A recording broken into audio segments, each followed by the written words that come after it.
One of the biggest things that separates great Madden players from just the very good Madden players is the ability to convert fourth and short whenever you need to. I consider fourth and short to be fourth and inches or fourth and one, maybe fourth and two, but definitely not anything more than that. On current gen systems, the way you do that, even the most average Madden players knew, call goal line QB sneak, hit the jump button a couple times, all of a sudden you have a 2-yard gain, you convert, and you live to keep the drive going. That doesn't work nearly as well in the next gen systems though, and even though everyone's still calling QB sneak like it's going to work the same, and it does work a little bit, it doesn't work with that 100% every time type thing that we're so used to. And so I decided that I'm going to devise a play that's going to work similarly, but it works 100% of the time.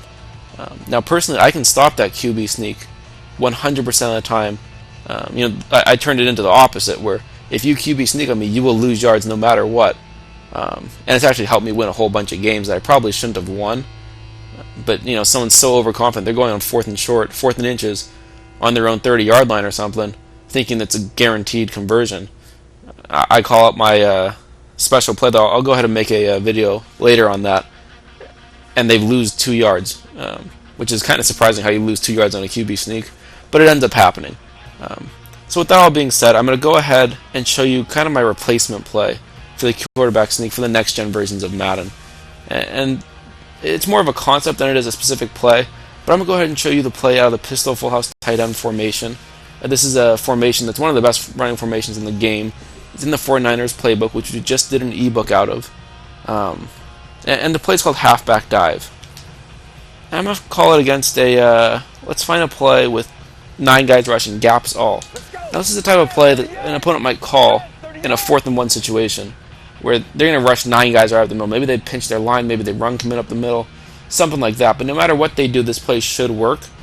And the way we run this play in general, not necessarily for short yardage situations, just for whenever we're running this play, we take this fullback and we motion him from right or from the left to the right here, and then we're going to snap it when he gets between that center and the right guard.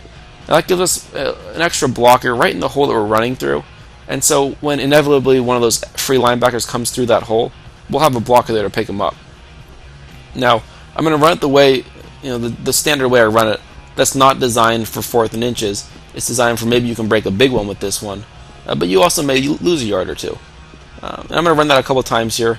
You'll probably notice we'll probably score, if I were to run it 5 times, 3 out of 5 times, but we'll end up losing a yard probably once. And we definitely don't want that sort of 20% failure rate on a 4th and short type situation. We want 100%, maybe 99%, because every now and then a fumble will happen or something like that.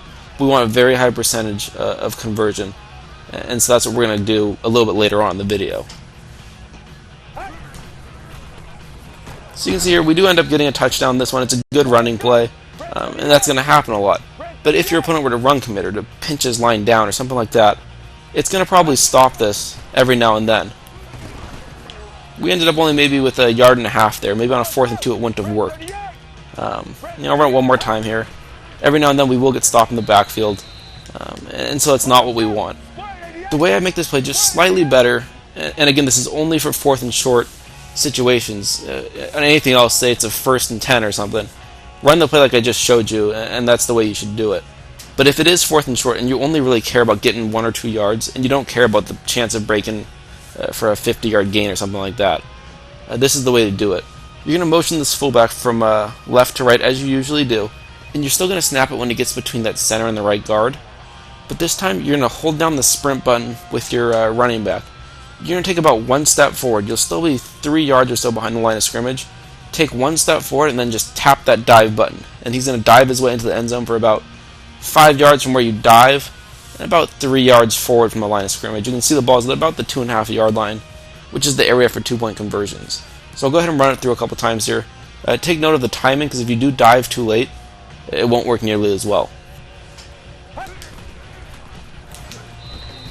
You can see there we end up diving right through our center, probably about 4 yards, easily 2.5 though. You can see a guy got in there, but because we hit the dive button, the animation always breaks the tackle, which is kind of a pretty cool side effect of this.